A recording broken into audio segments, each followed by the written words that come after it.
역사 종말은 어떻게 진행될까? 이런 주제입니다.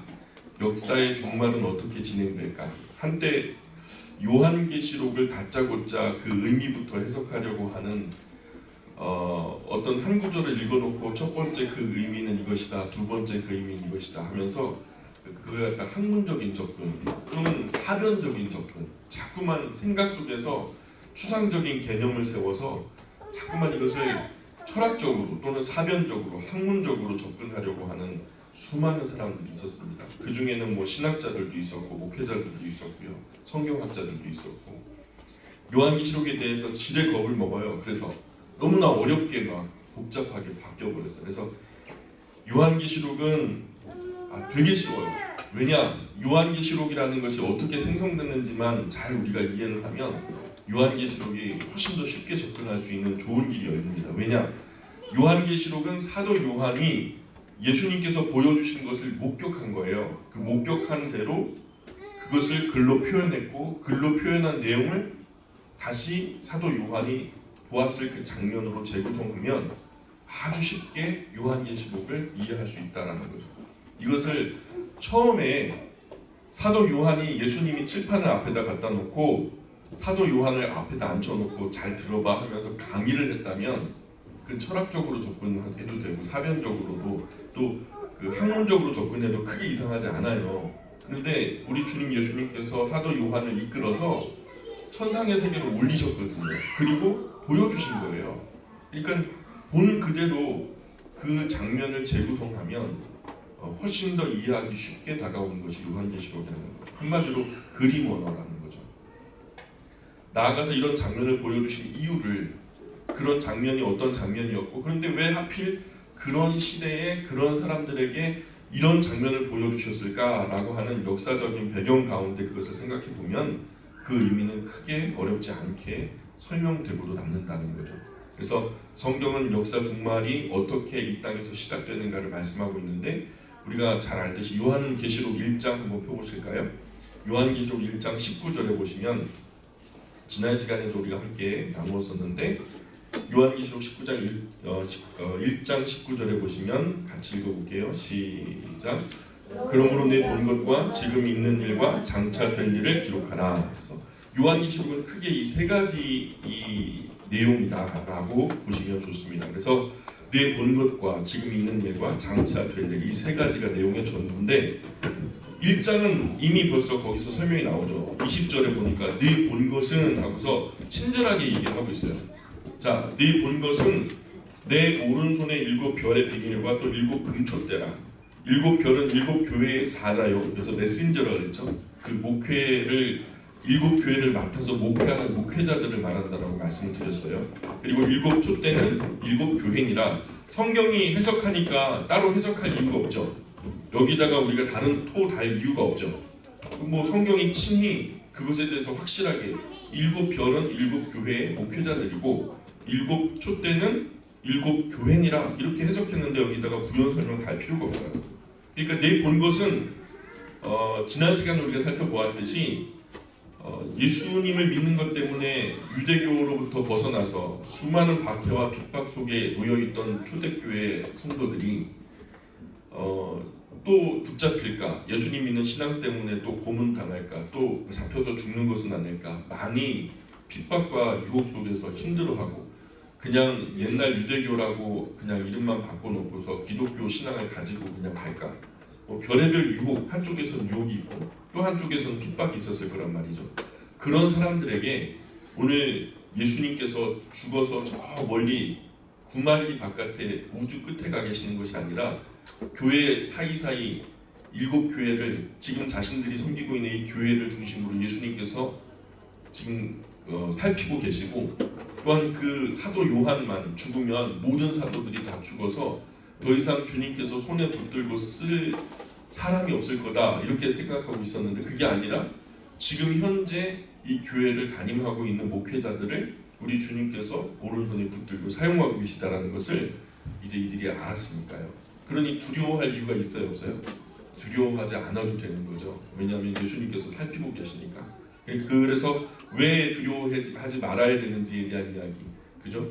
그 지옥, 음부의 권세조차도 주님께서 그 임금들의 머리가 되시는 것이 지금 로마의 황제가 아니고 예수님이셨고, 음부의 무적에게 열쇠도 쥐고 계신 것이 예수님이셨다는 것을 우리가 보면서 사망의 주인이 되신 분, 그리고 그 권세를 갖다가 가늠하시는 분이 사탄, 마귀가 아니라 우리 주님 예수님이라는 것을 볼 때 우리가 죽어도 산다, 그러니 두려워하지 마라, 끝까지 그 신앙 흔들리지 말고 죽음 앞에서도 결연히 순교하더라도 신앙 잘 지켜내라 하는 그러한 죽음조차도 극복하는 그런 신앙의 도전이 가능하겠죠. 1장이 바로 그 내용입니다. 네 본 것이라고 정리가 되고요. 그 다음에 2장과 3장이 바로 지금 있는 일에 해당되는 것이죠. 지금 있는 일은 우리가 잘 알죠. 7 교회들에게 예수님께서 일일이 칭찬도 하시고 책망도 하시고, 어떤 교회는 칭찬만 듣고요, 어떤 교회는 책망만 듣고, 어떤 교회는 칭찬도 한 번 듣고 책망도 한 번 듣고, 이건 여러분 댁에 돌아가셔서 나름 정리를 해보시면 좋을 것 같습니다. 그래서 7교회 2장 3장 에서보도 사빌라죠. 이 7 교회를 향한 예수님의 이야기는 단지 이 7 교회만을 향한 이야기가 아니라 오늘 이 교회들을 통해서 이 지구상에 존재하는 모든 교회들을 향한 우리 주님의 말씀이다. 과연 우리는 7가지 교회의 스타일 중에서 어떤 스타일의 교회일까? 그리고 우리가 만약 이 교회들 가운데 하나였다면 어떤 책망을 들었을 테고 어떤 칭찬을 들었을 텐가, 이렇게 가늠하기에 우리가 좋은 기준이 되는 것이죠. 그래서 2장 3장은 그런 이야기로 됐고요. 벌써 요한계시록 3분의 2가 끝났어요. 왜냐하면 네 본 것 설명됐죠. 지금 있는 일도 아주 쉽게 설명이 됐어요. 자, 그러면 4장부터가 장차 될 일에 대한 그 내용인데, 장차 될 일은 크게 3가지로 정리가 됩니다.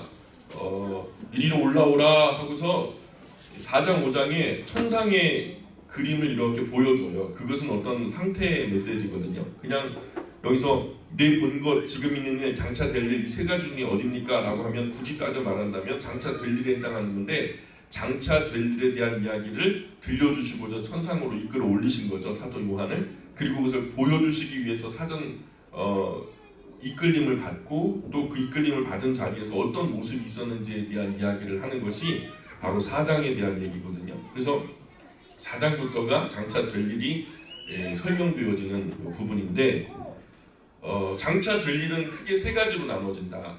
한번 되게 쉬워요. 777 따라해볼게요. 777. 777만 하면은 이 장차 될 일에 대해서는 다 끝난 거예요. 7은 뭐냐면 7 봉인이 떨어져야 돼요.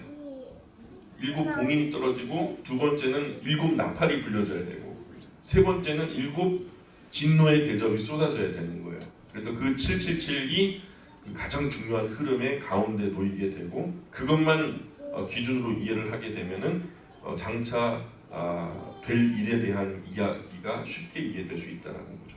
그래서 7 인봉이 떨어질 때 일어나는 일들과 7 대접이 쏟아질 때 일어나게 되는 현상은 모두 이 땅 지구 위에 겪게 될 대재앙들이라는 것을 우리가 지난 시간에 이미 살폈어요. 그래서 성도들이 이 재앙을 면하게 된다, 마지막 대환란을 면하고 그 전에 휴거를 당한다, 이건 전부 다 거짓말이다. 성경은 분명하게 성도들이, 마지막 때를 살아가는 성도들이 큰 재앙을 통과할 수밖에 없다라는 것을 성경이, 요한계시록이 우리에게 안내하고 있다라고 제가 지난 시간에 말씀드렸고, 왜 이런 재앙들이 일어나게 되었는지에 대한 이야기도 지난 시간에 이미 말씀드렸어요. 다시 간단하게 말씀드려보자면, 발달된 문명 속에서 사람들은 편안하게 편리하게 안주하면서 살게 될 거예요. 사람이 자꾸 자기의 한계를 직면하고 어렵고 힘들고 또 삶이 팍팍하고 고통스럽고 말이야 쪼들리고 그러면요 계속 뭔가를 의지하고 싶어 하죠. 그래서 사람을 초월해서 사람의 한계를 만날 때마다 그래 하나님, 다시 하나님, 결국 하나님 하면서 결국 하나님을 찾는데, 너무 살기가 편안해지고 근심도 없고 그러면은 편리하고 편안하고 걱정도 없으면은 점점 세상에 깊은 잠에 빠져버려요. 이 시대의 사람들이 즐기는 걸 다 즐기려고 하고 이 시대의 사람들이 누리는 걸 다 누리려고 그래요. 그러다 보면은요 천국도 별로 의미가 없어. 현재 뭐 이렇게 편안하다, 좋다, 안전하다 하는데 뭐가 문제가 되겠어요? 그러면서 점점 세속주의, 물질주의, 쾌락주의, 허무주의에 점점 빠져들어가게 되고요. 그러면서 점점 인간의 실존에 대한 생각은 본능적으로 기울어지게 되죠. 그냥 본능적으로 기운다는 것은 좋은 게 좋은 거다, 싫은 건 싫은 거다 하면서 달면 삼키고 쓰면 뱉고, 신앙생활 할 때에도 내 마음 편하고 내가 그냥 즐거우면은 좋은 거고, 내가 좀 불편하고 부담스럽고 그러면은 신앙 안 좋은 거고, 이런 방향으로 본능적으로 기울어진단 말이에요. 조금 우리가 신앙생활 하다가도 부담스러워도 해야 될 때가 있죠. 예, 그죠? 손해가 되더라도 해야 될 때가 있죠. 심지어 초대교회 성도들은 죽더라도 했거든요. 그런데 요즘에는요, 사람들이, 신앙인들이라는 이름을 가진 사람들이, 이 자리에 있는 분들 말고요, 세상에 손해보려고 하지 않아요. 그 시간도 열정도 결국은 자기가 편안하게 쓰기 위해서 교회조차도 디자인하는 세상이 되어버렸어요. 이게 어떻게 신앙이라고 할 수 있어요? 취미생활이지. 시간 되면 하고 아니면 말고. 그건 취미생활이라고 하는 거예요. 그냥 단지 그 취미가 고상하다 뿐이지. 때로는 우리가 신앙생활 할 때에 어려워도 해야 되는 때가 있어요. 좀 부담이 돼도 감당해야 되는 때가 있다. 인간이 마땅히 추구해야 할 진리로부터 우리가 이렇게 편안한 세상이 돼버리면 점점 멀어지게 돼요. 그 진리로부터 멀어지게 돼요. 우리 인간이 어디서부터 왔는가, 어디로 가는가, 현재는 무엇을 하고 살아야 옳은 것일까, 이런 실존적인 질문들이요, 너무 편하면요 못하러 그런 생각해. 지금 너무 좋은데, 그죠? 오늘도 빨리 가가지고 마트 가야 되고, 또 집에 가서 드라마도 봐야 되고, 또 내일 또 그 직장 잠깐 생활하면 또 어디 산에도 놀러 가야 되고, 바다에도 놀러 가야 되고, 할 게 태산인데, 뭐 즐기고 누릴 게 태산인데 뭐 그거 가지고 걱정을 해. 살면 사는 거지 뭐. 실존에 대한 생각, 진리에 대한 어떤 고민, 이런 것들이 전혀 없어지게 된다는 거예요. 우리 생각에는 편안하면은 더 하나님께 감사할 것 같잖아요. 그죠? 편안하고 막 풍요롭게 해주시고 안전하게 해주시고 그러면 하나님을 감사하다 못해 찬양하고, 찬양하다 못하면 또 그냥 하나님께 영광 올려드리고 막 그럴 것 같잖아요. 근데 역사적으로 보면 절대로 그렇게 되지 않는다는 거예요. 이 초대교회 7교회들 중에서도 풍요롭고 비교적 재정이 충만했던 교회들은요, 다 야단 맞아요. 그리고 너 안약 팔아가지고 부자 됐지, 너 뭐 세마포 팔아가지고 부자 됐지, 너 그거 가지고 네 눈이나 먼 영적인 눈이나 떠, 너 벌거벗은 영적인 모습, 너 그 세마포라고 가려봐봐 하면서 예수님께서 비아냥거리는 모습이 나타나거든요. 우리의 부유함이 우리를 더욱더 나태하게 하고 영적으로 우리를 더 희미하게 해버려요. 사람은 편안하면 하나님을 더 안 찾게 되더라고요. 역사적으로 그래요. 옛 어른들도 말씀하시기를 임사오천이래요. 죽음에 직면하면은 드디어 평생 동안 안 불렀던 하늘을 찾는다는 거예요. 죽을 뻔하니까 아이고 하나님 하면서 하나님을 찾는다는 거예요. 이런 모습이 바로 인간의 타락한 본성에 기인하는 거예요. 잘 될 때 더 감사하고 더 잘해야 되는데 좋은 순간이 오면 오히려 인간의 본성은 타락하더라는 거예요. 목사님, 좋을 때 제가 할게요. 이제 지금 너무너무 힘들고 어려워서 지금 어려워요. 내가 좋은 날 만나면 교회에 헌신도 하고 충성도 하고 내가 진짜 열심히 할게요. 근데요, 말짱 거짓말이에요. 좋은 날 오잖아요, 할 일이 더 많아져요. 어려울 때 감당하셔야 돼요. 그게 열매가 되고 그게 상급이 되는 거예요. 과거 역사가 그랬듯이 다가올 미래도 더 편리해질걸요. 훨씬 더 편안해질걸요. 그 편리함을 바탕으로 더 선하고 아름답게 살면 좋겠죠. 과거로부터 지금까지 교통수단이 좋아졌죠. 많이 좋아졌죠. 사람들이 더 선하게 살아요. 컴퓨터로 업무가 얼마나 더 빨라졌어요. 전에는 전부 다 그냥 면석이께서 다 손으로 했는데 지금은 각자 집에서 PC, 퍼스널 컴퓨터로 나라에서 하는 것까지 전부 다 들어가가지고 심지어 대통령하고 직접 그냥 타이핑으로 대화가 이루어질 정도로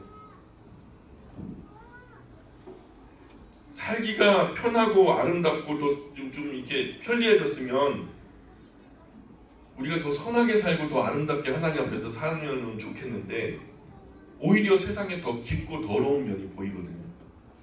전에는 상상도 하지 못했던 그런 그 강력한 범죄들이요. 얼마나 많이 목격이 돼요. 어두운 면, 인간의 어두운 면이 더 적나라하게 드러나잖아요.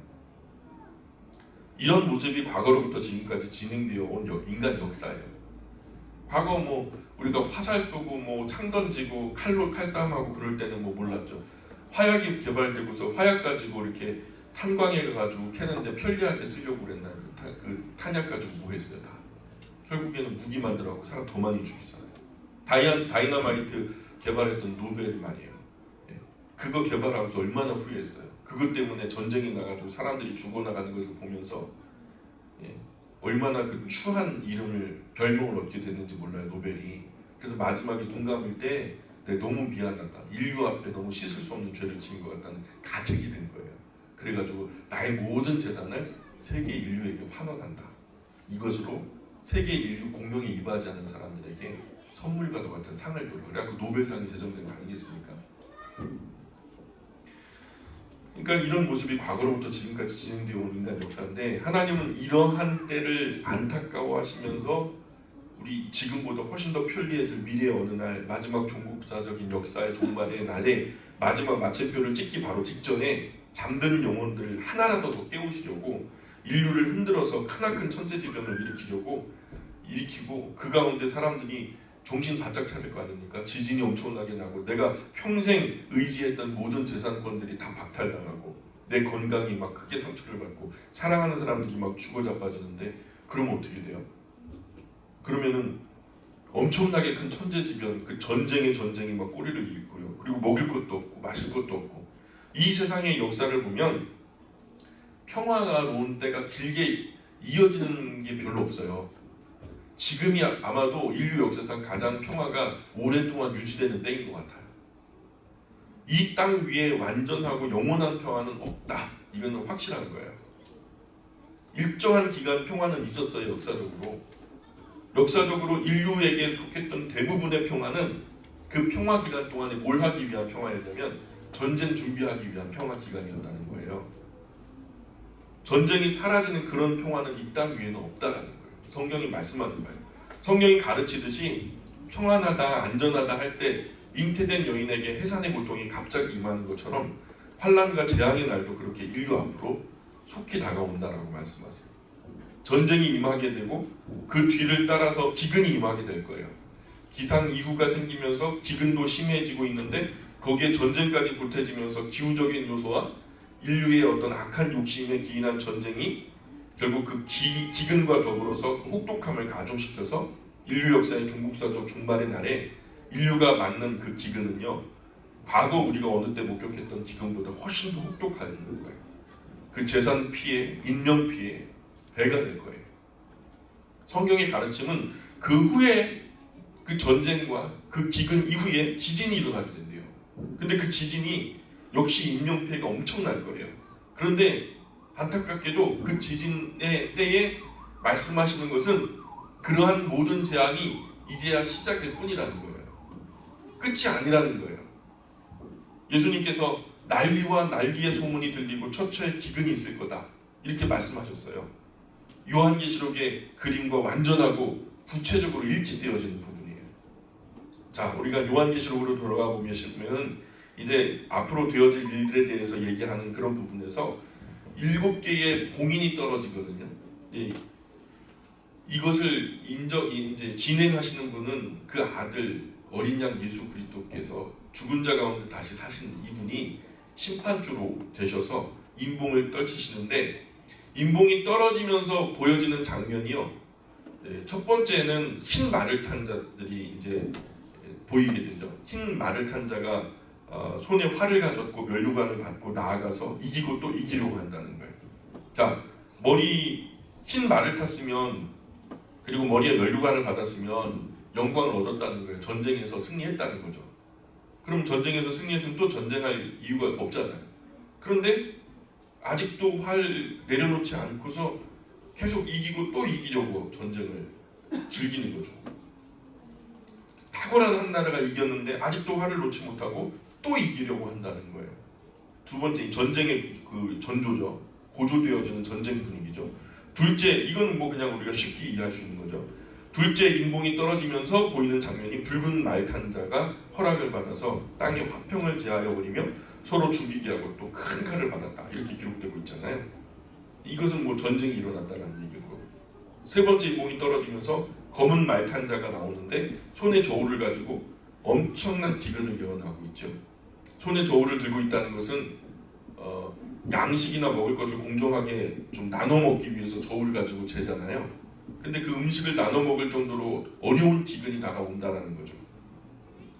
장정의 하루 품값이 한 데나리온인데, 로마의 은전 단위가 데나리우스예요. 원래 데나리우스 하루 장정 품값인데, 그것 가지고는 하루 먹을 음식도 사지 못하는 그런 금액이 될 거라는 거죠. 요즘에 우리가 장정이 하루 종일 아침부터 늦은 저녁까지 일을 하면요, 우리가 하루 먹을 건 충분히 챙기죠. 오히려 일주일 먹을 것도 챙길 수 있을걸요. 그죠? 그런데 그때는요, 하루 종일 먹을 음식을 이 장정의 하루 품값으로 메꾸질 못한다는 거죠. 엄청나게 물가가 올라간 상황이 올 거라는 거죠. 네 번째로 인봉이 떨어지게 되는데, 그때는 청황색 말이 등장하는데 그 이름이 뭐냐면 사망이래요. 이 청황색은 누런색과 성색하고 섞인 거예요. 그야말로 그냥 시체 색깔이죠. 사망의 색이죠. 전쟁과 기근, 질병으로 이어진 재난으로 이 땅에 있는 사람들의 4분의 1이 이 전쟁과 그 전쟁으로 이어진 기근과 그리고 그 이후에 벌어지는 그 질병과 여러 재난으로 인해서 오늘 말씀은 4분의 1이 죽는 끔찍한 역사가 벌어지게 된다는 거예요. 이것을 성경은 이미 2000년 전에 예언하고 있어요. 이것이 끝이 아니에요. 성경은 그 후에 더 끔찍한 재앙이 일어날 거예요. 다섯 번째 인봉이 떨어질 때는 이 땅 위에서는 별 일이 벌어지지 않아요. 다만 하나님의 나라 제단 아래에서 순교한 영혼들이, 끝까지 하나님을 믿고 예수님을 향해서 정절을 지켰던 순교한 영혼들이 그 번제단 아래에서, 하늘 원형이 되어지는 하늘 번제단 아래에서 하나님을 향해서 큰 소리로 탄원하기를, 대주제여 땅에 거하는 자들을 심판하여 우리 피를 갚아주지 아니하시기를 어느 때까지 하시려나이까 하면서 하나님께 탄원을 해요. 하나님, 빨리 이 역사의 종국사적 종말에 마침표를 찍어주십시오. 그래서 이 어려움의 순간들을 빨리 지나가게 해달라고 천상이 하나님께 탄원하는 장면이 펼쳐지죠. 여섯 번째 인봉이 떨어질 때 6장 한번 보실래요? 요한계시록 6장 12절부터 보세요. 참 전쟁이 일어났죠. 따라서 기근이 일어났죠. 그리고 그 기근 끝에 그 수많은 사람들이 죽어나가는, 그래서 인류의 4분의 1이 죽어나가는 그런 엄청난 일들이 벌어지잖아요. 근데 6장 12절부터 보면은, 내가 보니 여섯째 인을 떼실 때에 큰 지진이 나며 해가 검은 털로 짠 상복처럼 검어지고요, 달은 온통 피같이 되죠. 하늘의 별들은 무화과 나무가 대풍에 흔들려 설익은 열매가 떨어지는 것 같이 땅에 떨어진대요. 하늘은 두루마리가 말리는 것 같이 떠나가고 각 산과 섬이 제자리에서 옮겨짐에 땅의 임금들과 왕족들과 장군들과 부자들과 강한 자들과 모든 종과 자유인이 굴과 산들의 바위 틈에 숨어 산들과 바위에게 말하되, 우리 위에 떨어져 보좌에 앉으신 이의 얼굴에서와 그 어린 양의 진노에서 우리를 가리라. 그들의 진노의 날이 이르렀으니 누가 능히 서리요 하더라는 거예요. 자, 그래서 이런 어떤 그 6장 12절부터 17절을 가만히 그림 언어로 되살려서 보면은요, 그야말로 우리 지구 위에 대기권을 뚫고서 엄청나게 큰 별의 조각들, 우리가 지표면으로 떨어지게 되는 거죠. 대기권이 막 말려 올라가고, 그죠? 바닷속에 그냥 떨어진 그것들이 엄청난 해일을 몰고 오고, 그로 인해서 지진도 일어나면서 산과 섬들이 제자리에서 옮겨지는 이런 엄청난 재해가 펼쳐지게 되는 것이죠. 1994년 7월에요. 별들이 슈메이커 혜성들이 목성에 떨어졌거든요. 그 떨어진 날이 2002년도인데 혜성이 떨어진 그 자리에 지구가 빠질 만큼의 엄청난 구덩이가 생겼대요. 그런 현재도 그런 작은 별 조각이 지구로 계속해서 떨어져요. 그래서 밤하늘에 보면 그게 더 선명하게 보여요. 별똥별이라는 우리가 낭만적인 이름으로 계속 불려지고 있지만은, 근데 그게 조금만 크다 보면요, 얼마 전 러시아에서 떨어질 때 엄청난 굉음과 함께 공장의 그 유리가 공장에 붙어있던 유리가 통째로 그냥 산산조각이 나버리는 그 파열음 하나 때문에 그게 불과 그렇게 크지 않았거든요. 근데 그 정도가 아니고 그거보다 훨씬 더 큰 별 조각의 덩어리가 대기권을 뚫고 들어오면 충분히 요한계시록의 6장에서 말씀하는 이런 일들이요 쉬이 벌어질 수 있다는 거예요. 그나마 하나님께서 때가 되지 않으셨기 때문에 별의 조각 중에서 굵은 것들은 선별하셔서 잠깐 미뤄두고 계시는데 6장의 때가 오면요 그 일들이 벌어지게 된다는 거예요. 대기권에서 타고 없어져 버리는 작은 별 조각을 말하지 않고요 비교적 큰 별의 조각들이 마치 무화과 나무의 선과실이 태풍에 흔들려 떨어지듯이 지구 위에 후두두둑 떨어지는 그런 장면이 묘사되고 있어요. 성경을 통해서 이런 내용을 이미 있는 사람들은요 이미 알고 있는 사람들은 아 이때가 그때인가 그죠? 그때가 오면은 아 이때가 요한계시록 6장의 때인가 하면서 쉽게 알아차릴 수 있을 거예요. 성경을 한 번이라도 진지하게 이 부분을 읽어본 사람이라면 내가 어디서 이런 것을 경험한 적이 있는 것 같은데 데자뷰라고 그러죠. 성경을 열심히 묵상하다 보면은 그 일들이 내 눈앞에서 펼쳐질 때 맞아 이거 성경에 기록된 거야. 그래가지고 그걸 펼쳐갖고 읽으면은 이때가 그때인가 생각할 수 있겠죠. 그죠? 성경이 말씀하는 이런 내용을 모르는 사람은 그냥 그 충격에 정신줄 놓고 그냥 속된 말로 패닉에 빠지는 거죠. 어찌할 줄 모르는 거죠. 실제로 많은 사람이 죽는다고 누가복음에 기록되고 있어요. 어떤 별이 지구의 80%에 해당하는 바다 표면에 충돌한다면 물을 뚫고 들어가서 그 밑 안반을 뚫어서 용암까지 분출될 만큼 엄청난 충격이 올 것이고 지구 전체가 흔들리게 돼서 땅에 수많은 건물들이 무너지게 되는 참사가 벌어질 거예요. 그냥 제가 말하는 게 아니라 과학자들이요 우리의 생각보다 조금 큰 별 조각이 하나, 해성 중에 하나가 지구와 충돌하게 됐을 때 가상 시뮬레이션으로 과학적인 근거에서 데이터를 그대로 집어넣어서 지구와 충돌하는 것을 실제적으로 한번 시뮬레이션 한 거예요. 가상으로. 그랬더니 정말로 그렇게 돼요. 성경은 그때의 충격이 너무나도 커서 심지어 산과 섬이 제자리에서 옮겨간다라고 기록되고 있는데 요한계시록이 그렇게 말씀하고 있어요. 근데 그런 해성의 충돌을 가정한 과학적인 데이터를 기반으로 시뮬레이션한 그 내용이 다큐멘터리로 방송이 여러 번 됐었어요. 근데 그 모습과 크게 다르잖아요. 오늘 요한계시록에서 말씀하는 이 내용과 지금 거기 다큐멘터리에서 나왔던 그 장면과 크게 다르잖아요. 그러니까 그리스도인은 예수님의 말씀처럼 이런 징후나 징조를 통해서 시대를 분별해야 되겠죠. 이런 기이한 현상을 이상하게 읽을 것이 아니라 이게 하나님의 말씀이 서서히 이루어지고 있나 보다.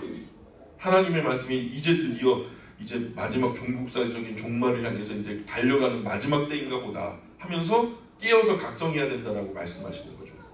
성경은 이때가 마지막 회개의 기회라고 우리에게 제안하시는 거예요. 사람들은 배가 부른 시절에 평안한 때를 만나니까 예수님을 구주와 주님으로 믿어야 구원을 받고 영생을 얻는다는 말을 예사로 들어요. 예수님 믿어야 영생에 이를 수 있습니다 라는 말이요 별로 절박하지 않아요. 우리가 100년 미만 사는데 다 그렇게 살다 가는 거야 하면서 지금 그거 크게 대수롭게 생각하는 사람 누가 있어요? 그러나 절박하게 되는 날 그냥 그야말로 한 티끌로 하나씩 다 죽어버리고 막 그냥 참혹한 그 대재앙의 현장이 펼쳐지게 되는 그날을 만나면 곧 내가 만날 죽음과 인류가 파멸로 가는 그때에 나는 어떻게 될까? 나는 어떻게 될까? 기독교가 말하는 구원이 내게 있을까? 그런 절박함이 있게 될 거예요. 평소에 기독교 신앙에 작은 우호감이라도 있고 요한계시록의 이야기를 한 번이라도 마음을 담아 구체적으로 들었던 사람이라면 금방 깨닫게 될 겁니다. 그러나 마음이 없어 들으려고도 하지 않은 사람은 자신이 당하면서도 내가 도대체 무슨 일을 당하고 있는 거야? 또 그 충격으로 너무 처참하게 죽게 된다라고 기록되고 있어요. 부연 설명 필요 없이 문자 그대로 이루어지리라고 저는 믿어요.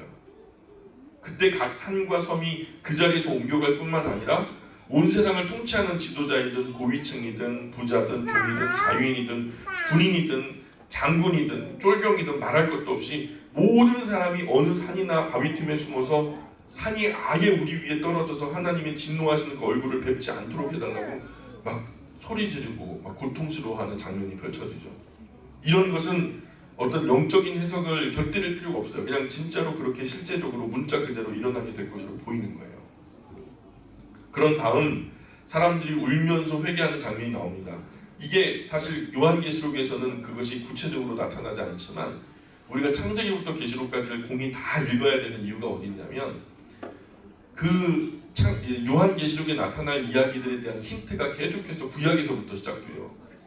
요한계시록이 끝나기까지 계속해서 그 중간중간에 예수님의 초림과 예수님의 재림을 계속해서 얘기할 때 이 재림 전에 일어나게 될 일들을 갖다가 그 에스겔에서도 9장에서도 환상 가운데 이런 말들을 하거든요. 거기에 온 세계 수많은 사람들이 엎드려 죽게 되고 약한 믿음 갖고 있었던 일부 사람들은 그때 마지막 회개의 기회를 갖게 되죠. 그래서 마지막에 회개하는 이들의 머리에 천사들이 인을 치면서 다니는 거예요. 혹시라도 알곡 중에 하나가 손실을 볼까봐. 일들이 큰 재앙 전에 다 머리에다 인표를 찍는 거죠. 그래서 이 사람 철저한 회개를 통해서 이제라도 예수 믿고 구원받겠다는 고백에 인을 치게 되는 거죠. 그 인을 맞은 사람의 수를 세어보니까 유대인들 중에는 지파마다 12,000씩 14만 4천 명이 계수가 되었다라고 성경에 기록되고 있죠. 이 수는 유대인들의 수죠. 이방인의 수는 아니에요. 그 이후에 보면은 이방인 가운데 그 세어진 수는 미처 그 수를 헤아릴 수조차 없었다 이렇게 기록되고 있거든요. 이단 사이비 종파에서 항상 18권지처럼 나오는 그 선택함을 받은 자 14만 4천. 이게요 순진한 사람들 많이도 유혹하고 협박하고 꿰는 그 숫자로 불리고 있는데 이 수는요 분명하고 확실하게 말씀드리지만 이방인의 수가 아니라고요. 우리의 수가 아니라고요. 우리는 헤아릴 수가 없어요. 이 수는 유대인들을 계수한 수라고요. 그때 이방인 중에 입맞은 자의 수는 헤아릴 수 없었다라고 성경이 직접 증언하고 있으니까 이후로 우리가 14만 4천 안에 들어가야 돼 라고 하는 그렇게 주장하는 공동체가 나에게 접근한다면 무조건 이단 사립으로 보시고 등 돌리시면 좋아요. 유대인의 수인 14만 4천의 수는 그 이상의 의미를 갖지 않으니까 이 부분에 대해서 오해하거나 현혹되는 일이 없기를 바래요. 그리고 예수님께서 재림하시는 그날에 지구 반대편에 있는 동이서에서 막 번개가 번쩍하는데 이쪽에 있는 사람도 저쪽에 있는 사람도 동시에 그 불빛을 보잖아요. 그런 것처럼 지구촌에 있는 모든 사람들이 그분을 볼 수 있게끔 오신다 그랬어요. 근데 지금 우리가 볼 수 있게끔 오시는 재림 예수님은 여태까지 있었어요, 없었어요? 그러니까 지금 여태까지 내가 재림 예수다 하면서 떠들고 다니는 사람들은 다 가짜예요. 말씀대로 보자면 그 사람들이 올 때 우리 못 봤거든요. 그죠? 전 세계가 볼 수 있도록 예수님 그렇게 오실 건데, 그러니까 지금까지 오신 재림 예수는 다 가짜다 이렇게 생각하시면 틀림없어요. 성경대로 믿는 거예요. 그게. 그래서 현혹되는 일이 없기를 바랍니다. 요한계시록을 보니까 하늘의 별들이 떨어져서 지구 인구의 4분의 1이 죽어도 끝까지 회개하지 않는 사람들이 있었대요. 고집불통의 사람들, 자기 잘못된 고집 때문에 전혀 회개하지 않는 사람 때문에 두 번째 재앙이 이제 또 시작되는 거예요. 첫 번째는 뭐죠? 7 인봉이 떨어지는 사건이 벌어졌잖아요. 그리고 7 인봉 이후에 두 번째는 좀 강도가 더 높아져요. 7 나팔이 등장하거든요. 자, 7 나팔이 불려질 때 첫 번째 나팔이 불려질 때는요 숨가쁘게 불려집니다. 지구상의 생태계에 큰 이변이 일어나면서 지면에 있는 각종 식물들, 즉 푸른 잎을 가지는 식물계의 3분의 1이 파괴가 되어버리는 끔찍한 환경 변화가, 환경 파괴가 있게 될 거예요. 두 번째 나팔이 불려질 때 해양 생물의 3분의 1이 파괴되어져 버립니다. 세 번째 나팔이 불려질 때 사람과 생물들이 먹고 마시는 민물, 강물, 생물들이 쑥처럼 쓰게 돼서 사람들이 신선한 물을 마실 수가 없는 때가 와요. 또 사람이 먹지 못해서 죽어가는 거죠. 네 번째 나팔이 불려지니까 우주 전체의 4분의 1이 마비돼가지고 엄청난 대재앙이 임하게 되죠. 다섯 번째, 여섯 번째 나팔이 불려지게 되면 큰 전쟁이 터지게 되는데 이때 동원되는 인원이 한 2억 명 정도 넘는 것으로 기록되고 있어요. 2만만이다 알고 이렇게 했는데 2만 번이니까, 그래서 2만만이라 하니까 이 전쟁이 지구에 남은 그 인구인 봉인이 떨어질 때 죽었던 인구 4분의 1, 인봉 떨어질 때 4분의 1이 죽었다 그랬잖아요. 성경의 기록에 보면 임의로 말하는 게 아니라 성경의 기록이 이렇게 나와요. 그러니까 4분의 3은 아직 남은 거잖아요. 100명 중에서 4분의 1이라면 25명이겠죠? 100명 중에 25명 죽었으면 몇 명 남은 거예요? 75명 남은 거죠. 그래서 4분의 3이 남아있는데 근데 이때 3분의 1이 더 죽는데요. 3분의 1이면 75명 중에서 3분의 1이면 또 25명이 죽는 거잖아요. 그러면은 처음에 4분의 1 죽고 인봉 떨어질 때요. 그죠? 7 나팔이 불려지기 전에 3분의 1이 또 죽으면 세계 인구의 절반이 죽는 거잖아요.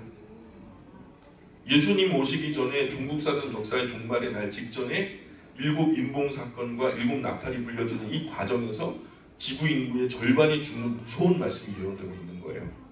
놀랍게도 7 인봉이 떨어질 때 회개하지 않았던 사람들은 7 나팔이 불려질 때도 거의 이를 갈면서 회방하면서 회개하지 않는 모습으로 기록되고 있어요.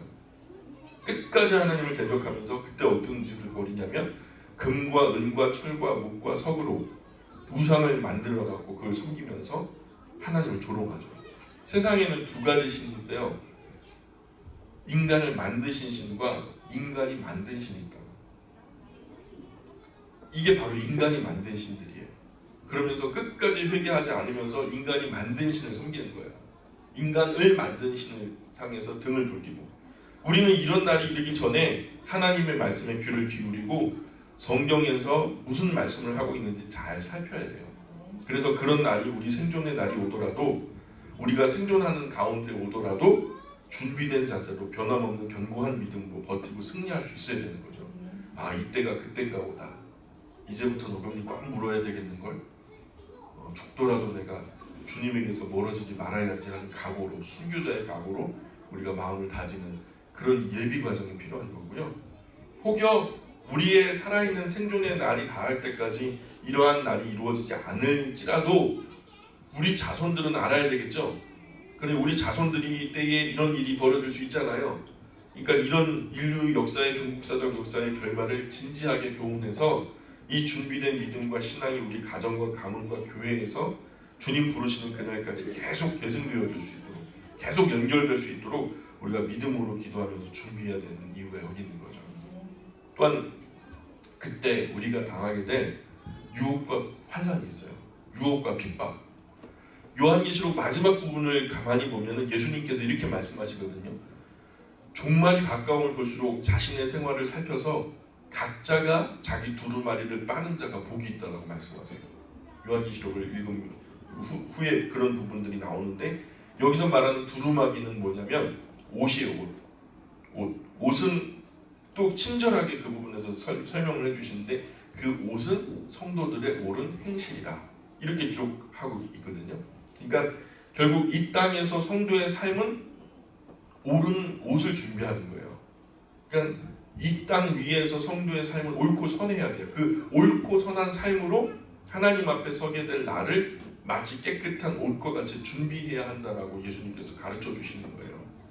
너희들의 삶이 지저분한 옷이기 때문에 안 되잖아요. 그죠? 예수님께서 가르쳐 주신 대로 깨끗한 세마포 옷이 반듯하게 다림질되어서 주님 오시는 날에 우리가 정말 맞이하는 신부로 준비된 모습으로 나아가야죠. 사실 우리가 잘 알듯이 시간이 지날 때마다 날이 바뀌고 달이 바뀌고 해가 달라질 때마다 우리의 삶에 죄가 많아지죠.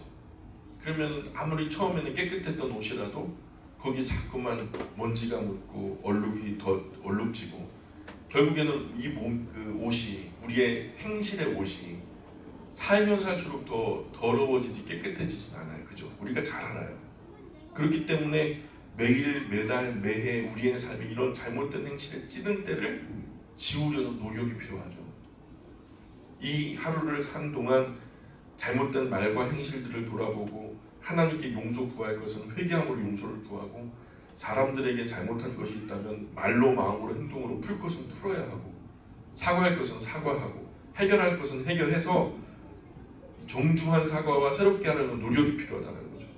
이것이 하루, 한 달, 한 해 단위로 우리의 삶에 지속적으로 살피고 살펴야 하는 것이 우리 그리스도인의 바른 삶이라는 거죠. 이렇게 해서 완전하게 깨끗해질 수 있을까요, 없을까요? 절대로 안 돼요. 이렇게 해도 안 돼요. 그런데 이렇게 해야 돼요. 왜냐하면 그렇게 하는 자를 예수님께서 찾으시거든요. 하나님의 자녀는요 그렇게 하는 사람들이에요. 물론 내가 열심히 해도 깨끗하게 빨려지지 않을 거라는 건 내가 잘 알지만 그럼에도 불구하고 그런 노력을 계속 하는 사람이 하나님의 자녀거든요. 그래서 하나님 앞에 설 때 우리가 우리의 역량으로는 부족했지만 그러나 결국 우리를 온전케 하시는 것은 누구냐? 예수 그리스도의 피거든요. 결국 그렇게 노력했던 사람들, 그렇게 예수님의 가르침 따라서 살려고 노력했던 사람들에게 마지막 날에 예수님께서 내가 너의 부족한 부분들을 다 채워줄게 하면서 예수님의 보혈의 피로 우리를 대속해 주시는 거죠. 그러니 우리가 하나님 앞에 설 때 이 땅 위에서 우리의 삶이 티나 주름 잡힌 것이 없도록 나의 두루마기를 깨끗하게 씻어서 정결하게 하고 늘 반듯하게 다름질해서 하나님 앞에 설 수 있는 그러한 날을 우리가 준비하는 것. 물론 완전하진 않지만 깨끗하게 반듯하게 옷을 준비하는 자가 복이 있다고 성경 말씀하니까, 그죠? 이런 의미에서 그리스도인은 하루나 한 달, 매해가 지날 때마다 자신의 삶을 되돌아보는 그런 반성과 회개의 과정이 너무나 중요하다는 거죠. 그거 안 하면 그리스도인 아니거든요. 그냥 예수님이 다 알아서 해주실 거야. 그리고서 나는 막 살아. 그건 나에게 구원의 생명이 없는 거예요. 이후에 요한계시록의 기록은 성도가 기도할 때 응답이 더디더라도 포기하지 말고 기다리라고 말씀하세요. 어떤 때는 기도의 응답이 빨리 되지 않는 경우도 있거든요. 그러나 성경의 가르침은 그날 응답이 안 되었다고 포기하거나 낙심하지 말라는 거예요. 성도의 기도는 마치 제단 위에 분향단 위에 올려진 향처럼 하나님께 이르는 향기가 되어서 올라가는데 그 향기가 어떻게 올라가냐면 천사들의 손에 의해서 올려져요. 그래서 반드시 하나님 앞에 작은 신음소리의 기도라도 상달되는 것으로 요한계시록을 우리가 보여주고 있어요. 우리가 그냥 한숨 짓듯이 그 하나님께 고백하는 그런 그 작은 기도의 신음도 우리 하나님께서 반드시 천사의 손을 통해서 들으신다라고 말씀하세요.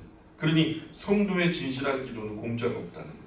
반드시 어떤 모습으로든 기도한 사람에게 최선의 방법과 모양으로 하나님은 반드시 응답하신다.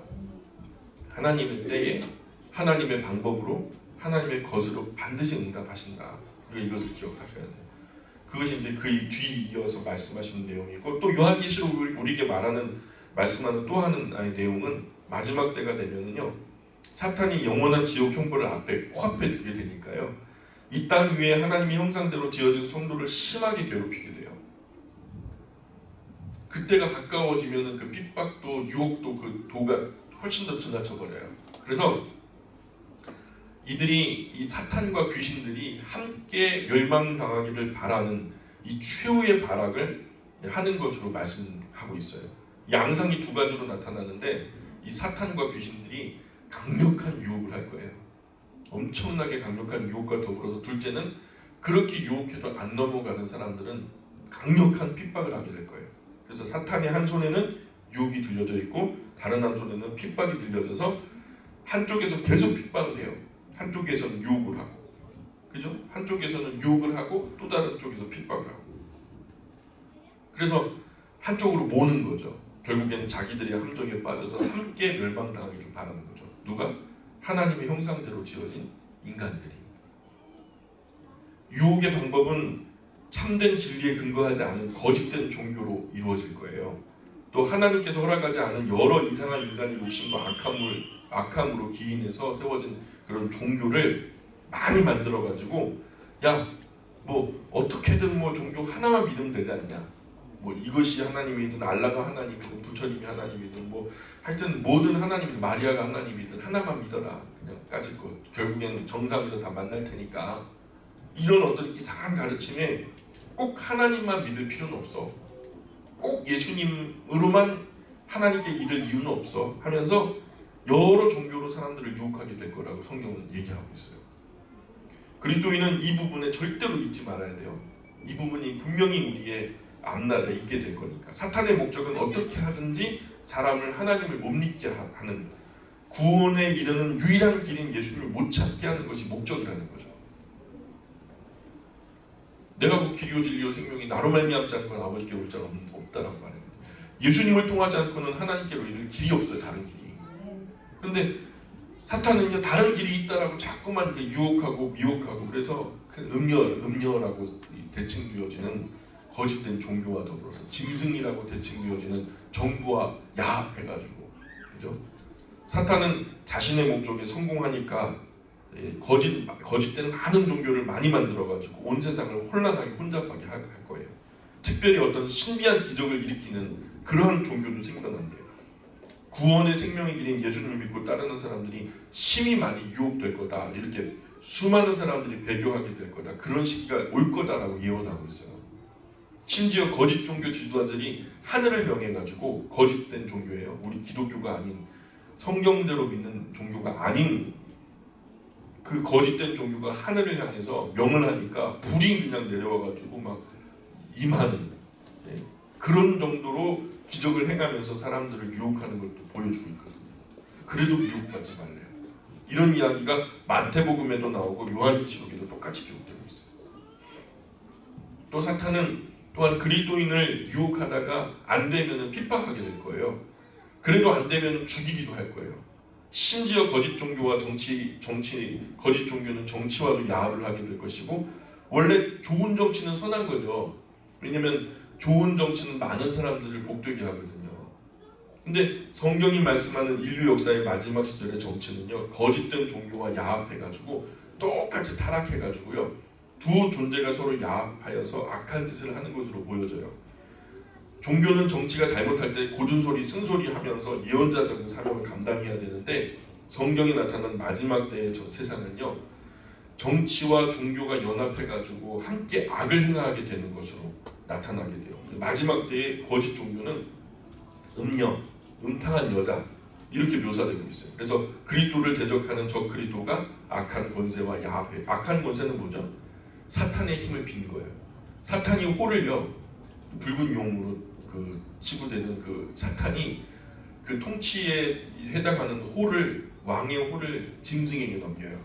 그러면 그 짐승은요, 그 음녀를 등에 태우고서 함께 하나님의 자녀들을 핍박하고 죽이고 하는 것으로 나오게 돼요. 그래서 그리스도를 대적하는 저 그리스도가 악한 그 권세, 악한 영들, 사단과 그 귀신들과 야합해가지고 바르게 살려는 사람들을 유혹하다가 나중에는 안 되니까 핍박하고, 핍박해도 안 되니까 결국에는 죽이기까지 하는 그런 시대가 온다는 거예요.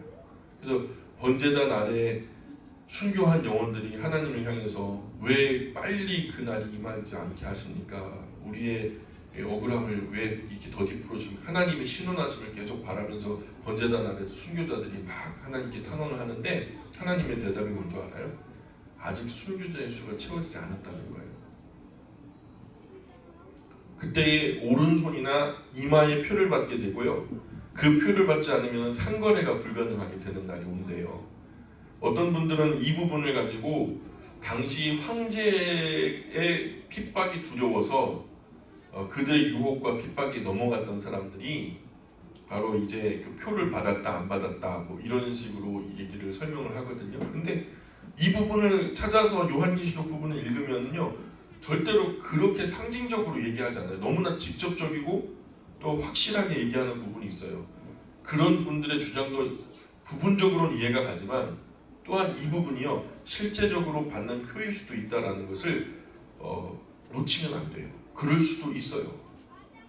그래서 아예 그 사회에 발붙이고 살 수 없도록 하는 강력한 통제 가운데 그리스도인들이 놓이게 될 거예요. 우리가 성경을 이 부분에서 한 번이라도 읽고 들었다면, 이마에나 오른손에 원래는 신명기 6장 4절로 9절에 보면은 뭐가 나오죠? 쉐마가 나오죠? 그게 뭐라고 말해요? 모세가 십계명을 다 가르친 다음에 이 바보들아, 사실은 하나님이 이것도 하지 마라 저것도 하지 마라, 십계명에서 하도 하지 말라 하니까 뭐 하지 말라는 얘기가 아니다. 사실은 하나님을 사랑하라는 얘기다. 그리고서 내 자녀에게 부지런히 가르치고, 누워있을 때든지 일어날 때든지 앉아있을 때든지 길 갈 때든지 이 말씀을 열심히 강론할 것이며 하면서 뭐라 그래요? 그것을 내 이마에 매래요. 내 손목에 메고 다니래요. 그리고 기호로 삼으래요. 그게 오트라고 해요. 오트. 헬라어로는 세메이온. 그러니까 이 기호.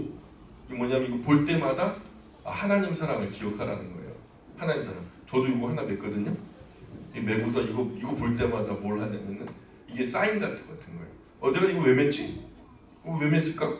아, 이거 하나님 사랑하자고 내가 맨 거지. 볼 때마다 자꾸만 떠오르는 거예요. 하나님 사랑. 오늘도 시온이가 놀러 왔어요. 야, 시온아, 손 이렇게 들어봐. 딱 들어요. 거기 팔찌 있네. 그거 뭐야? 그랬더니 하나님 사랑요. 그리고서 가버려요. 하나님 사랑이 하나님 사랑. 볼 때마다 기억나게 하는 것이 기호거든요. 거기에 글씨가 써 있다는 게 아니에요. 볼 때마다 이거 왜 맺지? 할 때마다 떠오르는 것이 하나님 사랑. 그런데 그렇게 하나님 사랑을 새겨야 하는 이마나 아니면 그런 기호를 묶어야 하는 손목에 뭐를 해요? 표를 받는 거예요. 그리고 그것으로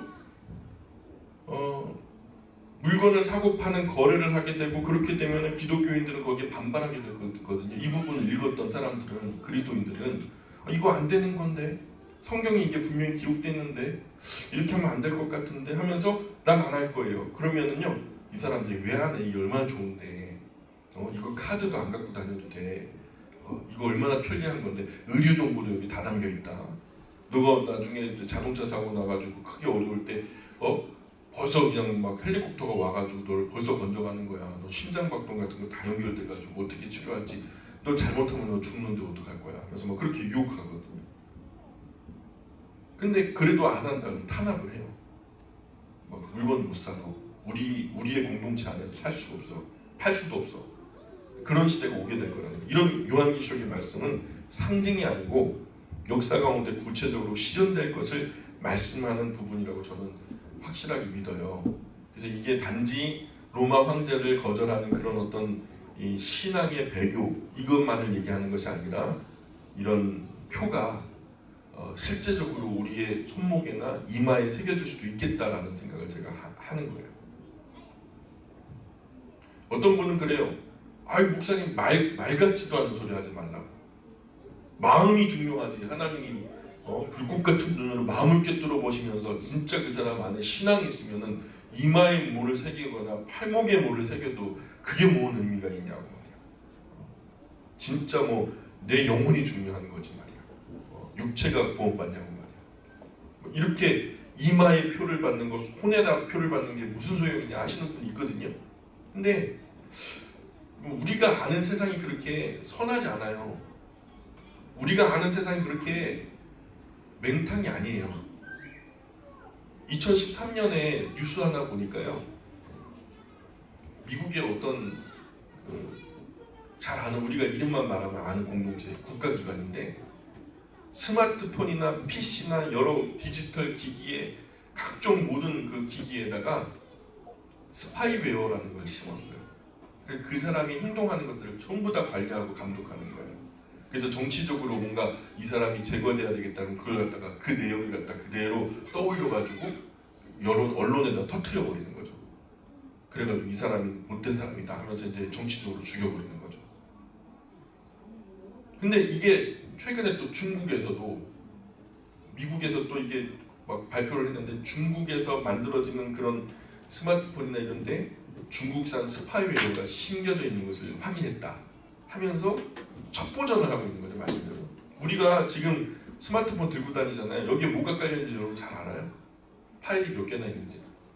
제조 공정에서 아예 그냥 원천적으로 그 본체 내부적으로 그런 스파이웨어를 심어가지고 우리한테 내보냈다면 우리는 다 읽히고 있는데도 모르는 것 뿐이에요. 그 사람들은 다 아는 거죠. 그죠? 그래서 결국 어떤 활용 매체를 사람의 몸에 부착하거나 심으면은요, 이 사람이 남은 돈이 얼마나 되는지, 그리고 소비 성향은 어떤지, 그죠? 의료 서비스는 뭘 주로 받는지, 그리고 이 사람의 어떤 개인적인 취향은 뭔지, 심지어 가장 은밀한 어떤 부분들도 전부 다 읽혀서 그게 사실은 큰 유익도 줄 수 있을 거예요. 그죠? 그죠? 유익을 줄 수도 있어요. 내 기호나 어떤 취향을 일단 다 검색을 하니까 그것에 맞게 쇼핑도 제한을 하고, 요즘에 그러잖아요. 몇 개만 사면요, 그 연관해가지고 그 제품과 비슷한 것들을 다 찾아줘요. 이 같은 기종에 샀던 사람들의 후기부터 시작해서 다 찾아볼 수 있도록 다 모아줘요, 한 곳에다가. 나는 모아달라고 한 적이 없는데 지가 벌써 모아놓고 있어. 근데 이런 일이요, 만약에 바이오 생체 리듬, 우리 몸의 어떤 기관의 리듬과 어떤 시스템, 그런 것을 넘어서서 이게 우리를 파악하는 정도가 아니라 우리를 조절하려고 하면 어떻게 될까요? 우리의 감정조차도 뭔가 어떤 장치를 통해서 전기자극이라든가 어떤 바이오 자극을 통해서 어떤 감정 조절을 넘어서서 심지어 우리의 자유로운 선택까지도 막 통제할 가능성을 배제할 수 있을까요? 저는 지금 그 정도의 기술이 충분히 개발되고도 남았다고 봐요. 그잖아요. 그럴 수 있어요. 이 사람이 정말로 싫어하는 어떤 기호를 파악해서 야, 오늘 선거하러 가지 마라. 그래서 특정 계층에 뭔가 전파 신호를 막 주는 거야. 제가 나름대로 상상하는 거예요. 죄송해요. 만화 같은 상상을 해보는 거예요. 막 그 어떤 어떤 우리의 어떤 뇌의 자극을 갖다가 막 이렇게 생체 신호를 주는 거예요. 그러면 우리가 아유, 오늘은 나 선거하러 가지 않을 거야 하면서 앉아 있고, 이제 예를 들어서 이쪽 당을 지지하는 사람들을 막 이렇게 해가지고 그 당이 뽑히게 할 수 있는 거 아니겠어요? 참 이게 제가 만화 같은 얘기지만 절대로 만화 같은 얘기가 아니라는 거예요. 성경에서 우리 미래에 될 일을 예언해 주는 것은 이 일이 일어나게 될 그날에 아, 이게 그거구나 하고 깨닫게 되기를 원하시는 거예요. 하나님의 말씀을 따라가는 성도는 큰 권세로 핍박하고 탄압하게 될 때 두려워하지 말고 순교까지 하더라도 그것을 감내하면서 참아내야 된다라고 말해요. 만약에 그때 굴복해서 오른손이나 이마에 표를 받게 되면, 그렇다고 왼손은 괜찮죠? 그런 게 아니에요. 그도 세세토록 고난을 받게 될 것이라고 말씀하죠. 구원받지 못한 사람과 같이 영원한 흥벌에 들어가게 될 것을 요한계시록 14장에 보시면 과거 역사를 소급해가지고 7번째 나팔 이후에 소급해가지고 얘기가 나오는 그런 부분이 있는데, 그 14장이 말씀하시면서 우리를 각성시키고 있어요. 조심해라 그때를. 이런 마지막 때에 주어질 그 유혹과 핍박을 모두 이긴 자녀만이 어린 양의 호민잔치에 참여하게 될 것을 우리에게 가르치고 있죠. 우리도 알아야 될 뿐만 아니라 우리의 자손들도, 우리의 자녀들도 알아야 되겠죠. 그러면서 요한계시록은 우리에게 장차 믿음으로 승리한 사람들, 끝까지 인내한 사람들, 진리를 따라서 끝까지 타협하지 않고 살아낸 사람들이 들어갈 영광스러운 새하늘과 새 땅의 영광을 우리에게 보여주죠. 이 부분에서 읽기만 해도 막 가슴 설레는 너무 아름다운 세계가 펼쳐지죠. 태초의 에덴 동산보다도 훨씬 더 아름다운 동산이 예비되어 있다라고 성경이 기록하고 있고요. 그건 뭐 사도 요한의 상상력으로도, 그가 잠깐 기록은 했지만 그 기록으로도 도저히 표현할 길이 없었어요. 그 어떤 길로도 표현할 길이 없을 너무나 흥분되어진 그 필체를 우리가 잘 알 수 있어요. 이 세상에서는 은이나 금 같은 거는 귀금속에 해당하잖아요. 그래서 손에다가 요만큼 이렇게 반지로 끼고 다니잖아요. 그죠? 금 있는 분 계세요? 막 목걸이 그 요만한 거 이렇게 매달고 다니고요. 그죠? 근데요, 그 나라에서는요, 그게 사실은 도로공사할 때 쓰이는 거예요. 도로공사할 때 쓰는 거예요. 뭐 금 많아봤자 뭐 그거 먹을 수도 없고, 목사님 그게 뭔 소용입니까? 그렇지만 그걸 갖다가 우리에게 말씀하는 거예요. 길이 정금 곧 순금으로 포장되어 있는 것을 사도 요한이 직접 보고 그 영광의 황홀함 속에서 우리의 소망으로 그 나라에 이르게 될 때는 그것만이 아니에요. 그것은 상징적인 이야기, 어떤 단적인 이야기일 뿐이고, 상징이 아니라 단적인 이야기일 뿐이고, 무궁무진한 기쁨과 그 참된 소망이 그 안에 있는 것을 사도 요한이 흥분해서 다 말하죠. 어떻게 천국을 표현해요? 그죠? 우리가 여태까지 경험했던 모든 행복을 다 모아도 그 하나님의 나라의 한순간의 기쁨을 표현할 수 없을 거예요. 사도 요한이 말하는 그런 글들을 보면 충분히 그게 느껴져요. 그래서 이런 세계를 보기를 원하는 사람은 세상의 악한 세력의 유혹이나 핍박에 굴하지 말고 끝까지 이겨내셔야 돼요. 우리가 장차 들어가게 될 새하늘과 새 땅에서의 행복함을 생각한다면 잠시 잠깐의 고난과 역경은 반드시 이겨내야 되는, 담대하게 이겨내야 된다는 것으로 성경은 우리에게 가르치고 있고요. 그래서 사도 바울은 현재의 고난은 장차 우리에게 나타날 영광과 좋게 비교할 수 없도다 이렇게 말씀하고 계세요. 요한계시록에서 예수님은요 다시 한번 말씀하시기를 내가 줄 상이 내게 있어 각 사람에게 일의 분량대로 갚아주리라. 각 사람들이 행동한 대로 상 받을 사람들에게 상을 준다는 거예요. 그리고 우리가 하나님을 위해서, 하나님 나라를 위해서, 몸된 교회를 위해서, 우리 어려운 이웃들을 위해서 예수님 사랑하는 마음으로 하나님의 자녀된 의무로 수고하고 애쓰고 베푸는 사람 결코 헛되지 않다라고 성경은 선언하고 있어요. 심지어 지극히 작은 보잘것없는 소자에게 냉수 한 그릇 대접하는 것조차도 하나님 나라에서는 결단코 그 상을 잃지 않겠다고 말씀하세요. 우리가 상이 크다라고 말할 때 대부분 과장될 때가 많거든요. 사람이 나 이딴만한 상 받았어. 그럼 집에 가서 진짜 보면 이딴만해요. 사람은 항상 과장돼요. 나 저 낚시할 때 이만한 고기를 잡았어. 그래서 가보면 이만한 고기를 잡았어. 근데 예수님은 거짓말 안 하시는 분이죠.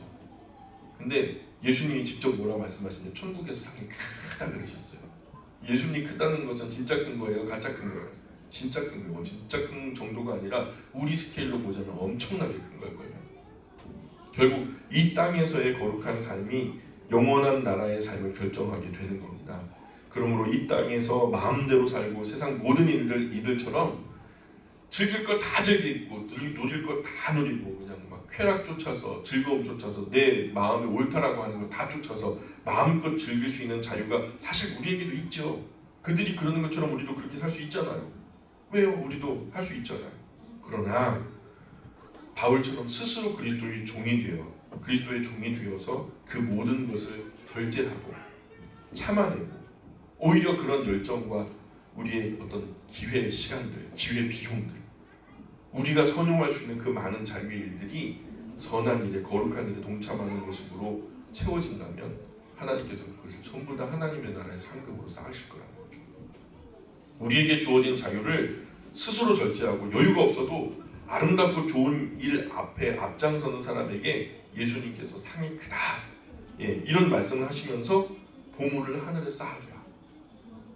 이 땅의 영광은 잠깐이잖아요. 하늘의 영광은 영원하잖아요.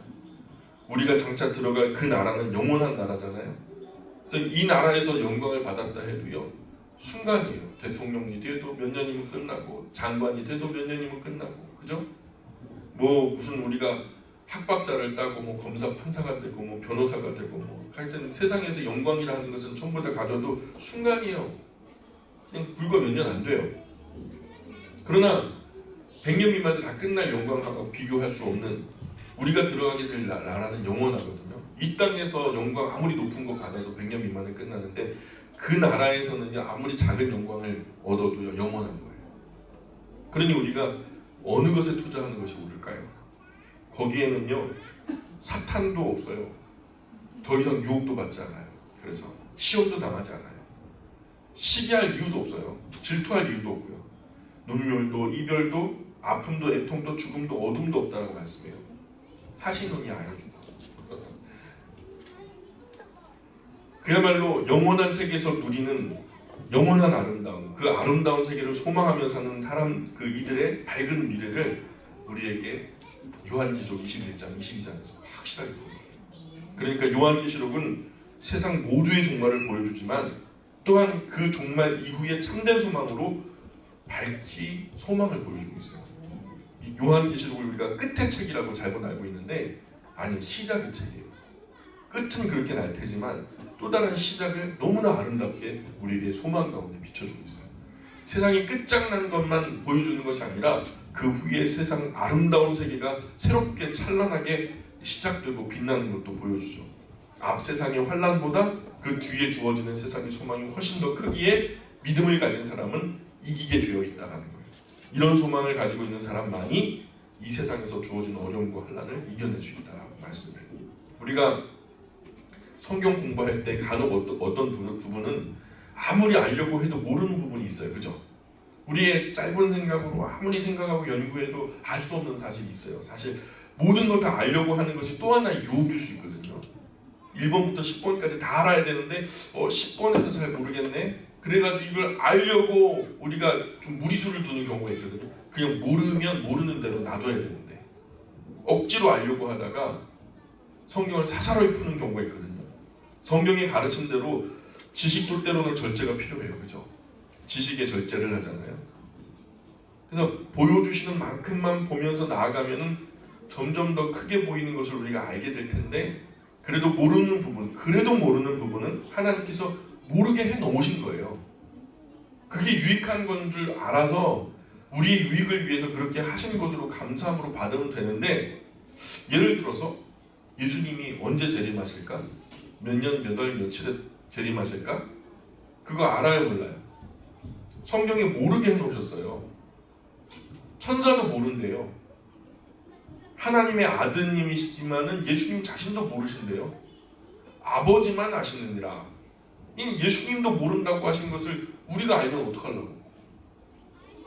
그러니 우리가 정말 알아야 할 것은 이 종국사적 종말의 소식이 슬프고 두렵고 고통스러운 소식만이 아니라 결국 이 큰 소망의 기쁨의 소식이라는 것을 모든 사람에게 증거해야 할 사명이 있다는 거죠.